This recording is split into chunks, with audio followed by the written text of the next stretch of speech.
सातवां प्रश्न है, एक पतंग 3 भिन्न शेडों के कागजों से बनी है। इन्हें चित्र में 1, 2 और 3 से दर्शाया गया है। ये पतंग है। इस पतंग में 3 रंग के कागजों का प्रयोग किया गया है। भाग 1, भाग 2 और भाग 3 तीनों के रंग अलग अलग हैं। अब क्या कह रहा आगे, पतंग का ऊपरी भाग 32 सेंटीमीटर विकर्ण का एक वर्ग है। ये जो ऊपरी भाग है ABCD, यह एक वर्ग है जिसका विकर्ण 32 सेंटीमीटर है। BD 32 है और BD 32 है तो AC भी 32 होगा, क्योंकि विकर्ण जो होते हैं वर्ग के वो बराबर होते हैं। और क्या कह रहा है, निचला भाग 6 सेंटीमीटर, 6 सेंटीमीटर और 8 सेंटीमीटर भुजाओं का एक समद्विबाहु त्रिभुज है। ये एक समद्विबाहु त्रिभुज है जिसकी भुजाएं 6 सेंटीमीटर, 6 सेंटीमीटर और 8 सेंटीमीटर हैं। ज्ञात कीजिए कि प्रत्येक सेट का कितना कागज प्रयुक्त किया गया है। भाग 1, भाग 2 और भाग 3 का हमें क्षेत्रफल अलग अलग ज्ञात करना है। तो देखिएगा, भाग 1 का क्षेत्रफल भाग 2 के क्षेत्रफल के बराबर होगा, क्योंकि वर्ग का विकर्ण जो होता है वह उसे 2 समान त्रिभुजों में विभक्त करता है। तो अगर भाग 1 का क्षेत्रफल निकाल लें तो भाग 2 का क्षेत्रफल निकल जाएगा। अब कैसे इसका क्षेत्रफल निकालेंगे, आइए कुछ बातें समझ लेते हैं। देखिए, BD 32 सेंटीमीटर का है। वर्ग के जो विकर्ण होते हैं वे परस्पर लंब समद्विभाजित करते हैं, यानी AO, BO, DO, CO इन सब की दूरी बराबर होगी और ये सभी कोण 90-90 अंश के होंगे। तो आइए हम सबसे पहले भाग 1 का क्षेत्रफल निकालते हैं। तो भाग 1 का क्षेत्रफल, भाग 1 का क्षेत्रफल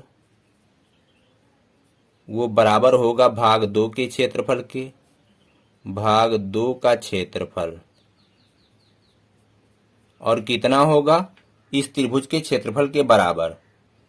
त्रिभुज ABD का क्षेत्रफल। अब त्रिभुज ABD का क्षेत्रफल कैसे निकालेंगे। त्रिभुज का क्षेत्रफल बराबर होता है, एक सूत्र है, 1/2 गुणे आधार गुणे ऊंचाई। आधार गुणे ऊंचाई, ये त्रिभुज का क्षेत्रफल निकालने का सूत्र है। तो 1/2, आधार कितना है, आधार ये है BD, तो इसकी लंबाई कितनी है, ये इस वर्ग का विकर्ण है। तो विकर्ण की लंबाई दी गई थी 32 सेंटीमीटर गुणे ऊंचाई। ये दूरी कितनी है, AO 16 होगा, क्योंकि ये दूरी AO बराबर होगा CO के, और टोटल 32 है तो हो जाएगा 16। यहाँ कट रहा 2 अट्ठे 16।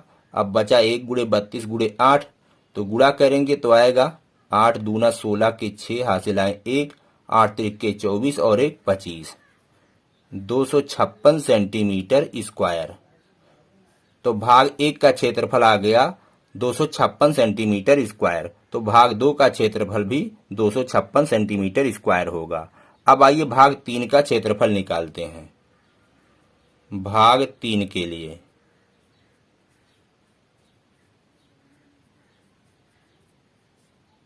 भाग 3 में इस त्रिभुज की तीनों भुजाएं मालूम है, तो हीरोन के सूत्र का प्रयोग करेंगे। यहाँ पे A बराबर है, A बराबर 6 सेंटीमीटर, B इसको मान लेते हैं, चलिए ये भी 6 सेंटीमीटर है, और C मान लेते हैं इसको 8 सेंटीमीटर। 8 सेंटीमीटर। तो सबसे पहले अर्ध परिमाप निकालेंगे, A plus B plus C भागे 2। A है 6, B है 6 प्लस C है 8 बटे 2। 6 6 12 8 20, 20 बटे 2 बराबर आ जाएगा 10 सेंटीमीटर। अब इसका क्षेत्रफल निकालेंगे, भाग 3 का क्षेत्रफल। भाग 3 का क्षेत्रफल, हीरोन का सूत्र है S minus A, S minus B, S minus C। मान रखेंगे, S आपका आया है 10, 10 माइनस 6, A है 6, 10 माइनस B, B है आपका 6, 10 माइनस C, C है 8। अब हल करेंगे, रूट ये 10 में से 6 गए 4, गुणा का चिन्ह आएगा, 10 में से 6 गए 4, 10 में से 8 गए 2। अब यहाँ गुणनखंड करेंगे, 10 को लिख सकते हैं 2 गुणे 5, 4 का जोड़ा बनना ऐसे लिखा रहने दें, गुणे 2। अब चलिए वर्गमूल लेते हैं, तो यहाँ जिसका जोड़ा बना रहेगा उसको बाहर निकाल लेंगे। तो 2 इसका जोड़ा बनना है तो बाहर निकल गया, 4 का जोड़ा बनना है तो ये भी बाहर निकल गया, और 5 का नहीं बनना है तो ऐसे रूट में पड़ा रहने देंगे।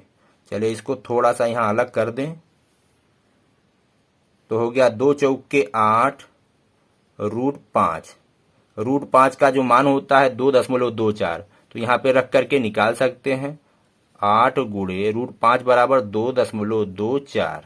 अब यहाँ पे गुणा करके इसका मान प्राप्त करेंगे। 8 चौके 32 के 2 हासिल आए 3, 8 दूना 16, 3 19 के 9 हासिल आए 1, 8 दूना 16 और 1 17। 2 अंक पहले दशमलव यहाँ लग जाएगा, इतना सेंटीमीटर स्क्वायर। तो भाग 3 का क्षेत्रफल आ गया 17.92 सेंटीमीटर स्क्वायर। भाग 1 और भाग 2 का क्षेत्रफल आया था 256 सेंटीमीटर स्क्वायर। तो यही उत्तर है।